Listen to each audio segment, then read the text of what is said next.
ನಮಸ್ತೆ ಎಲ್ಲರಿಗೂ. Welcome to my channel Vedika Nayana conscious eyes. ತುಂಬಾನೇ ಒಂದು ಇಂಪಾರ್ಟೆಂಟ್ ಆಗಿರುವಂತ, ಇಂಟ್ರೆಸ್ಟಿಂಗ್ ಆಗಿರುವಂತ, ಎಲ್ಲರಿಗೂ ಯೂಸ್ಫುಲ್ ಆಗಿರುವಂತ ವೇದಿಕ್ ಸ್ವಿಚ್ ವರ್ಡ್ ಅನ್ನ ತಗೊಂಡು ಬಂದಿದ್ದೀನಿ. ಈ ವೇದಿಕ್ ಸ್ವಿಚ್ ವರ್ಡ್ ತುಂಬಾನೇ ಪವರ್ಫುಲ್ ಆಗಿದೆ. ನಾನು ನಿಮ್ಗೆ ಥರ್ಡ್ ಪಾರ್ಟಿ ರಿಮೂವಲ್ ಅಂತ ಈ ಒಂದು ವೇದಿಕ್ ಸ್ವಿಚ್ ವರ್ಡ್ ಅನ್ನ ತಗೊಂಡು ಬಂದಿರೋದು. ಥರ್ಡ್ ಪಾರ್ಟಿ ರಿಮೂವಲ್ ಅಂತ ಹೇಳಿದ್ರೆ ನೋಡಿ, ನಾವು ಯಾವುದೇ ಒಂದು ಸಂಬಂಧಗಳಲ್ಲಿ ಮೊದಲು ನಮ್ಮ ಸಂಬಂಧಗಳು ಕೆಟ್ಟು ಹೋಗ್ಬೇಕು ಅಂತ ಹೇಳಿದ್ರೆ, ಅಥವಾ ನಮ್ಮ ಸಂಬಂಧಗಳಲ್ಲಿ ಬಿರುಕು ಬಿಟ್ಟಿದೆ ಅಂತ ಹೇಳಿದ್ರೆ, ಅದಕ್ಕೆ ಮೂರನೇ ವ್ಯಕ್ತಿಯ ಕಾರಣ ಡೆಫಿನೆಟ್ ಆಗಿ ಆಗೇ ಆಗಿರುತ್ತೆ. ಇದು ಎಲ್ಲಾ ಫೀಲ್ಡ್ ಅಲ್ಲೂ ಬರುತ್ತೆ. ಒಂದೇ ಫೀಲ್ಡ್ ಅಂತ ತಗೊಳ್ಬೇಡಿ. ಸಂಬಂಧಗಳು ಅಂದ ತಕ್ಷಣ ಬರೀ ಗಂಡ ಹೆಂಡತಿಯ ಸಂಬಂಧ ಅಂತ ಮಾತ್ರ ತಗೊಳ್ಬೇಡಿ. ಸಾಕಷ್ಟು ಸಂಬಂಧಗಳು ಇಲ್ಲಿ ಬರುತ್ತೆ. ಹಾಗೆ ನಾನು ಇವತ್ತು 1 by 1 ನಿಮಗೆ ಹೇಳ್ತಾ ಹೋಗ್ತೀನಿ. ಮೊದಲನೇದಾಗಿ ನಾನು ಹೇಳಕ್ಕೆ ಹೊರಟಿರುವಂತದ್ದು, ಇಲ್ಲಿ ಅತ್ತೆ ಸೊಸೆ ಅಥವಾ ಅತ್ತೆ ಮಾವ ಮಧ್ಯದಲ್ಲಿ ಸೊಸೆ, ಅತ್ತೆ ಮಾವ ಮಧ್ಯದಲ್ಲಿ ಅಳಿಯ, ಇವರ ಒಂದು ರಿಲೇಶನ್ಶಿಪ್ ಚೆನ್ನಾಗೇ ಇರುತ್ತೆ, ಚೆನ್ನಾಗೇ ನಡ್ಕೊಂಡು ಹೋಗ್ತಾ ಇರುತ್ತೆ. ಆದ್ರೆ ಅವರ ಒಂದು ಸಂಬಂಧಗಳ ಮೇಲೆ ಕೆಟ್ಟ ದೃಷ್ಟಿ, ಹೊಟ್ಟೆ ಉರಿತನ, ಹೊಟ್ಟೆ ಕಿಚ್ಚು, ಇದು ಎಲ್ಲದೂ ಶುರುವಾಗಿ ಏನಾದ್ರೂ ಮಾಡಿ ಇಂಥ ಫ್ಯಾಮಿಲಿಗಳನ್ನ ನಾವು ಹಾಳು ಮಾಡಬೇಕು. ಆ ಅಳಿಯನ್ ಜೊತೆಲಿ ಅತ್ತೆ ಮಾವ ಚೆನ್ನಾಗಿದ್ದಾರೆ, ಸೊಸೆ ಜೊತೆನಲ್ಲಿ ಅತ್ತೆ ಮಾವ ಚೆನ್ನಾಗಿದ್ದಾರೆ, ಇದನ್ನ ನಾವು ಹಾಳು ಮಾಡಬೇಕು ಅಂತ ಹೇಳಿ ಮಧ್ಯದಲ್ಲಿ ಯಾರೋ ಒಬ್ಬ ದುಷ್ಟ ವ್ಯಕ್ತಿಗಳು ಎಂಟರ್ ಆಗ್ಬಿಡ್ತಾರೆ. ಇಂಥ ಒಂದು ಸಂದರ್ಭದಲ್ಲಿ ಈ ಒಂದು ನಾನು ಕೊಡ್ತಾ ಇರುವಂತ ಈ ವೇದಿಕ್ ಸ್ವಿಚ್ ವರ್ಡ್ ಏನಿದೆಯಲ್ಲ, ಇದು ತುಂಬಾನೇ ಪವರ್ಫುಲ್ ಆಗಿ ನಿಮಗೆ ಕೆಲಸ ಮಾಡಿಕೊಡುತ್ತೆ. ಹಾಗೇನೆ ನಿಮಗೆ ಇಲ್ಲಿ ನಾನು ಕೆಲವೊಂದು ವಿಚಾರಗಳನ್ನ ಹೇಳಕ್ಕೆ ಇಷ್ಟಪಡ್ತಾ ಇದ್ದೀನಿ. ಈ ಒಂದು ಥರ್ಡ್ ಪಾರ್ಟಿ ರಿಮೂವಲ್ ಅಂತಾನೆ ನನ್ನ ಈ ಒಂದು ದಿನದ ಟಾಪಿಕ್ ನ ತಗೊಂಡು ನಾನು ನಿಮ್ಮ ಹತ್ರ ಬಂದಿದ್ದೀನಿ. ಈ ಒಂದು ಮೂರನೇ ವ್ಯಕ್ತಿ ಯಾರೇ ಆಗಿದ್ರು ಕೂಡ ನಿಮ್ಮ ಒಂದು ಸಂಬಂಧ ಗಟ್ಟಿಯಾಗಿತ್ತು, ಮೂರನೇ ವ್ಯಕ್ತಿಯಿಂದ ನಾವು ಹಾಳಾಗಿದ್ವಿ ಅಂತ ನಿಮಗೆ ಯಾವ ವ್ಯಕ್ತಿಯ ಮೇಲೆ ಡೌಟ್ ಬರುತ್ತೋ ಆ ವ್ಯಕ್ತಿಯ ಒಂದು ನೇಮ್ ಅನ್ನ ತಗೊಂಡು ನೀವು ನಾನು ಕೊಡ್ತಾ ಇರುವಂತ ಈ ವೇದಿಕ್ ಸ್ವಿಚ್ ವರ್ಡ್ ಅನ್ನ ಚಾಂಟ್ ಮಾಡ್ತಾ ಹೋಗಿ. ಇದೆಲ್ಲ ಪ್ರಾಸೆಸ್ ಹೇಗೆ ಅಂತ ಹೇಳಿ ಮುಂದೆ ನಾನು ಹೇಳ್ತಾ ಹೋಗ್ತೀನಿ. ಅಷ್ಟರಲ್ಲಿ ಯಾವ್ದ್ಯಾವ್ದಕ್ಕೆಲ್ಲ ನಾವು ಈ ವೇದಿಕ್ ಸ್ವಿಚ್ ವರ್ಡ್ ಅನ್ನ ಯೂಸ್ ಮಾಡಬಹುದು ಅಂತ ಹೇಳಿ ತಿಳ್ಕೊಳ್ಳೋಣ. ಮೊದಲನೇದಾಗಿ ನಾನು ನಿಮಗೆ ಆಲ್ರೆಡಿ ಅತ್ತೆ ಮಾವ ಮಧ್ಯದಲ್ಲಿ ಸೊಸೆ ಅಥವಾ ಅತ್ತೆ ಮಾವ ಅಳಿಯ, ಇವರ ಮಧ್ಯದಲ್ಲಿ ಬರುವಂತ ಮೂರನೇ ವ್ಯಕ್ತಿ ಅಂತ ಹೇಳಿದ್ದೀನಿ. ಈಗ ಗಂಡ ಹೆಂಡತಿ ಅಂದ್ರೆ ಹಸ್ಬೆಂಡ್ ಅಂಡ್ ವೈಫ್ ಮಧ್ಯದಲ್ಲಿ ಥರ್ಡ್ ಪಾರ್ಟಿ ಎಂಟರ್ ಆಗಿದ್ದಾರೆ, ಅದನ್ನು ಕೂಡ ನೀವು ತಗೊಳ್ಬಹುದು. ಹಾಗೇನೆ ಕಂಪನಿಗಳಲ್ಲಿ ನೀವು ಕೆಲಸ ಮಾಡ್ತಾ ಇರ್ತೀರಿ, ಬಾಸ್ಗೂ ನಿಮಗೂ ಸರಿಯಾದ ಒಂದು ರಿಲೇಶನ್ಶಿಪ್ ಚೆನ್ನಾಗೇನೆ ಇರುತ್ತೆ, ಒಂದು ಅಂಡರ್ಸ್ಟ್ಯಾಂಡಿಂಗ್ ಅಲ್ಲಿ ಹೋಗ್ತಾ ಇರುತ್ತೆ. ಆದ್ರೆ ಇವ್ರಿಗೆ ಯಾಕೋ ತುಂಬಾ ಯಾವಾಗ್ಲೂ ಇನ್ಕ್ರಿಮೆಂಟ್ ಚೆನ್ನಾಗಿ ಕೊಡ್ತಾ ಇದೆ, ಪ್ರಮೋಷನ್ ಚೆನ್ನಾಗಿದೆ, ಸೊ ಇವರಿಬ್ರನ್ನ ನಾವು ಬೇರೆ ಬೇರೆ ಮಾಡ್ಬಿಡ್ಬೇಕು, ಇವರಿಬ್ರು ಮಧ್ಯದಲ್ಲಿ ನಾವೇನಾದ್ರೂ ಒಂದು ಹುಳಿಯನ್ನ ಹಿಂಡು ಬಿಡಬೇಕು, ಇವರಿಬ್ರು ಸಂಬಂಧಗಳ ಹಾಳಾಗ್ಬೇಕು, ಈ ತರ ಎಲ್ಲ ಯೋಚನೆ ಮಾಡಿ ಇಬ್ರು ಸಂಬಂಧವನ್ನು ಹಾಳು ಮಾಡುತ್ತಾ ಇರುವಂತ ಆ ಥರ್ಡ್ ಪಾರ್ಟಿ. ಹಾಗೆ ಇದು ಅಷ್ಟೇ ಅಲ್ಲ ನೋಡಿ, ಏನ್ ಗೊತ್ತಾ, ಇವಾಗ ಸ್ಕೂಲ್ ಮಕ್ಕಳಲ್ಲಿ ಹಾಗೂ ಕಾಲೇಜ್ ಮಕ್ಕಳಲ್ಲಿ ಏನಾಗ್ತಿದೆ ಅಂದ್ರೆ, ಒಂದಷ್ಟು ಜನ ಫ್ರೆಂಡ್ಸ್ಗಳು ಚೆನ್ನಾಗೇ ಇರ್ತಾರೆ. ಈ ಫ್ರೆಂಡ್ಸ್ಗಳು ಟೀಮ್ ಅನ್ನ ಹೊಡಿಬೇಕು ಅಂತ ಹೇಳಿ ಯಾರೋ ಒಬ್ರು ಎಂಟರ್ ಆಗ್ಬಿಡ್ತಾರೆ. ಇವ್ರ ಹತ್ರ ಚೆನ್ನಾಗಿರೋ ತರ ನಾಟಕ ಆಡಿ ಇನ್ನೊಬ್ರ ಹತ್ರ ಹೋಗಿ ಹೇಳೋದು, ಅವ್ರ ಹತ್ರ ಚೆನ್ನಾಗಿರೋ ತರ ನಾಟಕ ಆಡಿ ಇವ್ರ ಹತ್ರ ಬಂದು ನಿಮ್ ಬಗ್ಗೆ ಹೀಗೆ ಹೇಳ್ತಾ ಇದ್ದಾರೆ ಅಂತ ಹೇಳೋದು. ಹೀಗೆ ಥರ್ಡ್ ಪಾರ್ಟಿ ಎಂಟರ್ ಆದಾಗ ಎರಡು ಸಂಬಂಧಗಳು ಯಾವುದೇ ಇರಬಹುದು ಅಂತ ಹೇಳಿದೀನಿ ನಾನು. ಇಂಥ ಒಂದು ಸಂಬಂಧಗಳನ್ನ ಹಾಳು ಮಾಡ್ಕೊಳ್ತಾ ಇದ್ರೆ ನಿಮಗೆ ಡೆಫಿನೆಟ್ ಆಗಿ ನಾವು ಚೆನ್ನಾಗೇ ಇದ್ವಿ, ಈ ವ್ಯಕ್ತಿಯಿಂದ ಈ ತರ ಆಯ್ತು ಅಂತ ನಿಮ್ಗೆ ಏನಾದ್ರೂ ಅನಿಸಿದ್ರೆ, ಯಾವ ವ್ಯಕ್ತಿಯ ಬಗ್ಗೆ ನಿಮ್ಗೆ ಗೊತ್ತಾಗುತ್ತೆ ಅಲ್ವಾ, ಈ ವ್ಯಕ್ತಿಯಿಂದ ನಮ್ಮ ಸಂಬಂಧ ಹಾಳಾಗಿದೆ ಅಂತ ಹೇಳಿ ಡೆಫಿನೆಟ್ ಆಗಿ ನಿಮಗೆ ಗೊತ್ತಾಗುತ್ತೆ. ಇಂಥ ಒಂದು ಗೊತ್ತಾದಂತ ಸಂದರ್ಭಗಳಲ್ಲಿ ನೀವು ಈ ಒಂದು ಪವರ್ಫುಲ್ ಆಗಿರುವಂತ ವೇದಿಕ್ ಸ್ವಿಚ್ ವರ್ಡ್ ಅನ್ನ ಯೂಸ್ ಮಾಡ್ಕೊಳ್ಳಿ ಅಂತ ನಾನು ನಿಮ್ಗೆಲ್ಲರಿಗೂ ಈ ಒಂದು ಪವರ್ಫುಲ್ ವೇದಿಕ್ ಸ್ವಿಚ್ ವರ್ಡ್ ಅನ್ನ ತಗೊಂಡ್ ಬಂದಿದ್ದೀನಿ. ಇದಷ್ಟೇ ಅಲ್ಲ, ಅಕ್ಕ ತಂಗಿಯಂದ್ರು ಕೂಡ ತುಂಬಾನೇ ಅನ್ಯೋನ್ಯವಾಗಿ ಇರ್ತಾರೆ.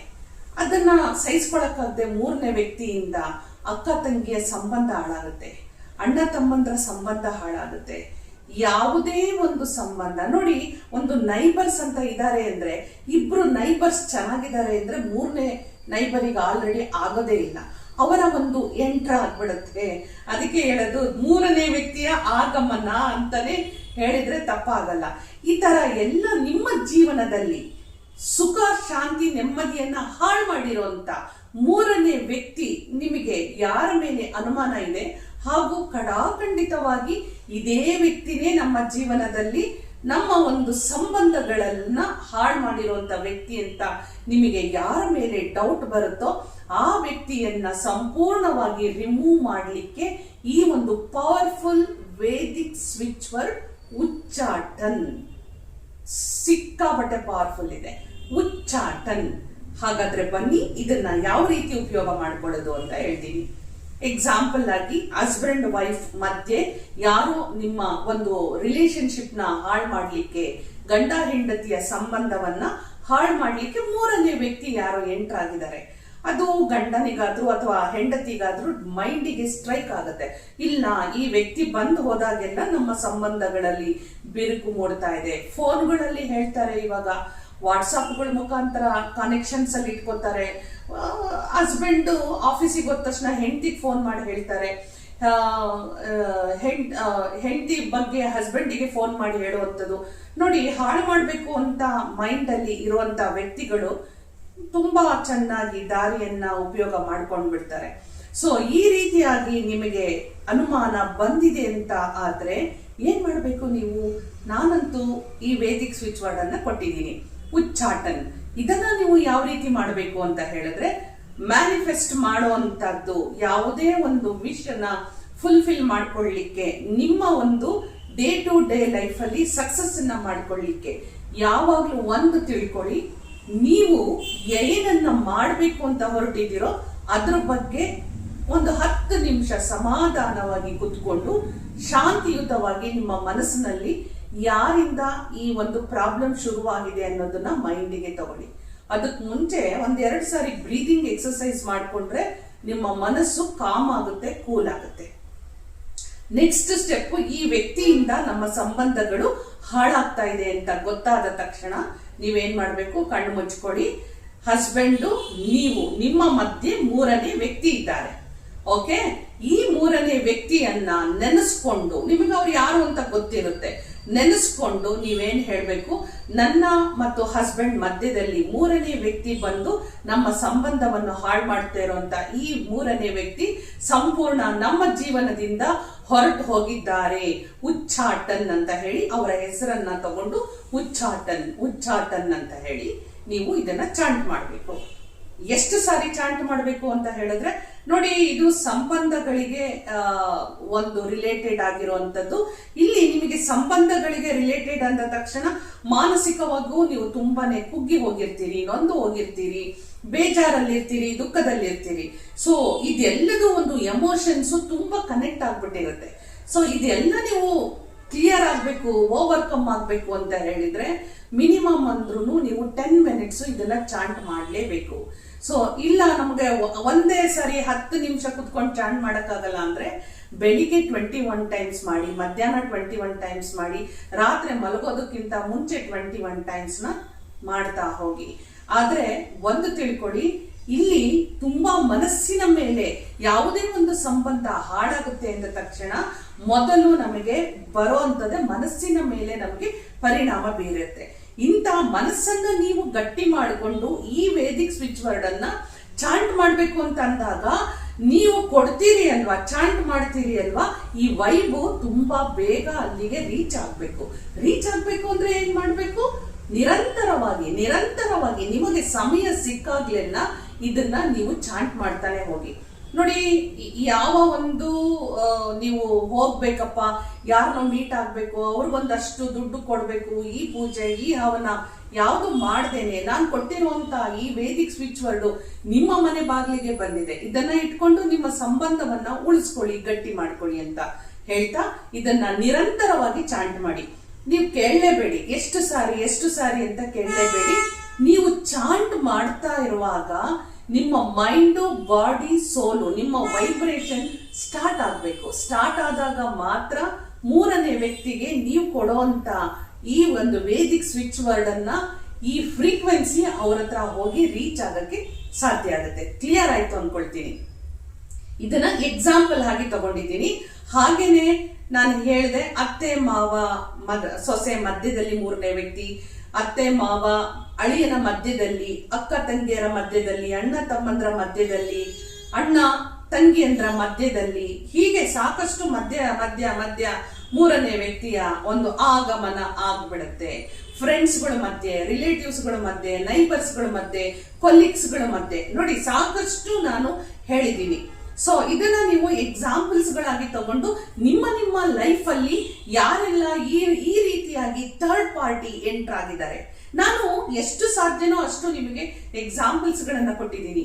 ನಿಮ್ಮ ಲೈಫ್ ಅಲ್ಲಿ ಯಾವ ವಿಚಾರಕ್ಕೆ ಥರ್ಡ್ ಪಾರ್ಟಿ ಎಂಟರ್ ಆಗಿದ್ದಾರೆ ಅನ್ನೋದು ಗೊತ್ತಾದಾಗ ಈ ಒಂದು ಪವರ್ಫುಲ್ ವೇದಿಕ್ ಸ್ವಿಚ್ ವರ್ಡ್ ಉಚ್ಚಾಟನ್, ಇದನ್ನ ನೀವು ಅವರ ಮೇಲೆ ಅವರ ಹೆಸರು ಹೇಳಿಬಿಟ್ಟು ನಮ್ಮ ಜೀವನದಿಂದ ಸಂಪೂರ್ಣ ಇವರು ಹೊರಟೋಗಿದ್ದಾರೆ.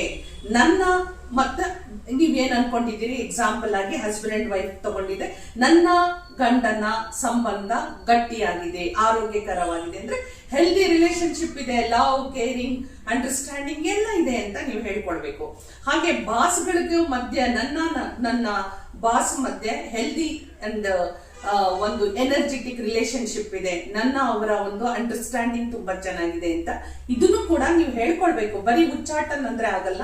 ನೆಕ್ಸ್ಟ್ ವಾಟ್ ನೆಕ್ಸ್ಟ್ ಅಂತ ಬರುತ್ತೆ ಅಲ್ವಾ, ನಾವು ಅವರು ಚೆನ್ನಾಗಿದ್ದೀವಿ, ಅವರ ಸಂಬಂಧ ಗಟ್ಟಿಯಾಗಿದೆ, ಆರೋಗ್ಯಕರವಾಗಿದೆ, ಖುಷಿಯಿಂದ ಇದ್ದೀವಿ, ನೆಮ್ಮದಿಯಿಂದ ಇದ್ದೀವಿ, ಸಂತೋಷವಾಗಿದ್ದೀವಿ, ಅರ್ಥಗರ್ಭಿತವಾಗಿದ್ದೀವಿ. ನೋಡಿ ಎಷ್ಟೊಂದೆಲ್ಲ ವರ್ಡ್ಸ್ ಗಳು ಬರುತ್ತೆ ಅಂತ. ನೀವು ಕೂಡ ಕ್ರಿಯೇಟಿವ್ ಆಗಿ ನಾನು ಕೊಡೋ ಅಂತ ಈ ವೇದಿಕ್ ಸ್ವಿಚ್ ವರ್ಡ್ ಅನ್ನ ತುಂಬಾ ಕ್ರಿಯೇಟಿವ್ ಆಗಿ ಯೂಸ್ ಮಾಡಿ. ಹಾಗೆ ಮತ್ತೊಂದು ಸಾರಿ ಹೇಳ್ತೀನಿ, ಎಷ್ಟು ಸಾರಿ ಚಾಂಟ್ ಮಾಡ್ಬೇಕು ಅಂತ ಹೇಳ್ಬೇಡಿ. ನಿಮ್ಮ ಸಮಸ್ಯೆಗಳು ಆ ಒಂದು ಇಂಟೆನ್ಸಿಟಿ ಎಷ್ಟು ಡೌನ್ ಆಗಿದೆ ನನಗೆ ಗೊತ್ತಿಲ್ಲ, ಎಷ್ಟು ಡೌನ್ ಅಂದ್ರೆ ಡೌನ್ ವರ್ಡ್ಸ್ ಅಲ್ಲಿ ಇದೆ ಅಂದ್ರೆ ಬಿದ್ದೋಗಿದೆ, ನಿಮ್ಮ ಸಂಬಂಧಗಳು ಎಷ್ಟು ಆಳವಾಗಿ ಬಿದ್ದೋಗಿದೆ, ಎಫೆಕ್ಟ್ ಆಗಿದೆ ಅಂತ ನನಗೆ ಗೊತ್ತಿಲ್ಲ. ಸೊ ನಾನು ಹೇಳ್ಬೋದು 21 ಸಾರಿ ಮಾಡಿ ಅಂತ ಹೇಳ್ಬೋದು. ನಿಮ್ಮ ಒಂದು ಸಂಬಂಧ ತುಂಬಾ ಆಳವಾಗಿ ಅದು ತುಂಬಾ ಕೆಟ್ಟ ಹೋಗ್ಬಿಟ್ಟಿತ್ತು ಅಂತ ಹೇಳಿದ್ರೆ ಅದಕ್ಕೆ ನೀವೇನ್ ಮಾಡ್ಬೇಕು, ಜಾಸ್ತಿ ಚಾಂಟ್ ಮಾಡ್ಬೇಕಾಗತ್ತೆ. ನೀವು ಚಾಂಟ್ ಮಾಡೋರಿಗೆ ಗೊತ್ತಿರುತ್ತೆ ಅಲ್ವಾ, ನಿಮ್ಮ ಸಂಬಂಧ ಥರ್ಡ್ ಪಾರ್ಟಿ ಏನೇನೆಲ್ಲ ಅವಾಂತರಗಳಾಗಿದೆ ಜೀವನದಲ್ಲಿ ಅಂತ ಹೇಳಿ, ಅದನ್ನಕ್ಕೆ ಸರಿಯಾಗಿ ನೀವು ಚಾಂಟ್ ಮಾಡ್ತಾ ಹೋಗಿ. ಹಾಗೆ ಮತ್ತೊಂದು ನೀವು ಕೇಳ್ತೀರಿ ಎಷ್ಟು ದಿನ ಮಾಡಬೇಕು, ನಿಮ್ಗೆ ಗೊತ್ತಾಗತ್ತೆ ನೀವು ಚಾಂಟ್ ಮಾಡ್ತಾ ಇರೋದು ಎಷ್ಟು ದಿನದಲ್ಲಿ ನಿಮಗೆ ಮನಸ್ಸಿಗೆ ನೆಮ್ಮದಿ ಸಿಗ್ತಾ ಇದೆ, ನಿಮ್ಮ ಸಂಬಂಧಗಳು ಗಟ್ಟಿ ಆಗ್ತಿದೆ ಅಂತ ಹೇಳಿ. ನಿಮ್ಮ ಫ್ರೀಕ್ವೆನ್ಸಿ, ನೀವು ಕೊಡುವಂತ ವೈಬು, ಅಲ್ಲಿ ಹೋಗುವಂತ ಪವರು, ಆ ಶಕ್ತಿ ಏನ್ ಕೆಲಸ ಮಾಡುತ್ತೆ ಅಂತ ಹೇಳಿ ನಿಮಗೆ ಗೊತ್ತಾಗ್ಬೇಕು ಅಂತ ಹೇಳಿದ್ರೆ ನಿರಂತರ ಚಾಂಟ್ ಮಾಡ್ತಾ ಒಂದು 7 days 21 days ಮಾಡ್ತಾ ಹೋಗಿ. ಮಿನಿಮಮ್ ಅಂತ ಹೇಳಿದ್ರು ಒಂದು 21 days ನಿರಂತರವಾಗಿ ಡೈಲಿ 3 times ಮಾಡ್ತಾ ಹೋದಾಗ ಯಾರ ಹತ್ರನೂ ನೀವು ಹೇಳ್ಕೊಳಕ್ ಆಗದೆ ಇರೋ ಅಷ್ಟು ನೋವು, ದುಃಖ ಏನೇನಿತ್ತೋ ಅದು ಎಲ್ಲವೂ ನಿರ್ನಾಮ ಆಗಿ ನಿಮ್ಮ ಮನಸ್ಸಿಗೆ, ನಿಮ್ಮ ಮನೆಗೆ, ನಿಮ್ಮ ಜೀವನಕ್ಕೆ ಆರೋಗ್ಯವನ್ನ, ಶಾಂತಿ, ನೆಮ್ಮದಿಯನ್ನ ತಂದುಕೊಡುತ್ತೆ ಈ ಪವರ್ಫುಲ್ ವೇದಿಕ್ ಸ್ವಿಚ್ ವರ್ಡ್ ಉಚ್ಚಾಟನ್. ಯಾರ್ಯಾರೆಲ್ಲ ಸಂಬಂಧಗಳನ್ನ ಕಳ್ಕೊಂಡಿದ್ದೀರಿ, ಹಾಳು ಮಾಡ್ಕೊಂಡಿದ್ದೀರಿ, ಯಾರದು ಥರ್ಡ್ ಪಾರ್ಟಿ, ಖಂಡಿತ ಆ ವ್ಯಕ್ತಿಯಿಂದ ನಿಮ್ಮ ಜೀವನದಲ್ಲಿ ತೊಂದರೆಯನ್ನ ಅನುಭವಿಸಿದ್ರೆ ಉಚ್ಚಾಟನ್. ಇದು ತುಂಬಾ ಜನರಿಗೆ ಇವತ್ತಿಗೆ ಅವಶ್ಯಕತೆ ಇರುವಂತ ಟಾಪಿಕ್. ಇದು ಲೈಕ್ ಕೊಡೋದನ್ನ ಮಾತ್ರ ಮರಿಬೇಡಿ. ಹೋಗ್ಬರ್ಲಾ, ಮುಂದೆ ಮತ್ತೊಂದು ಇಂಟ್ರೆಸ್ಟಿಂಗ್ ಸಬ್ಜೆಕ್ಟ್ ನ ತಗೊಂಡ್ ಬರ್ತೀನಿ. ನಮಸ್ಕಾರ.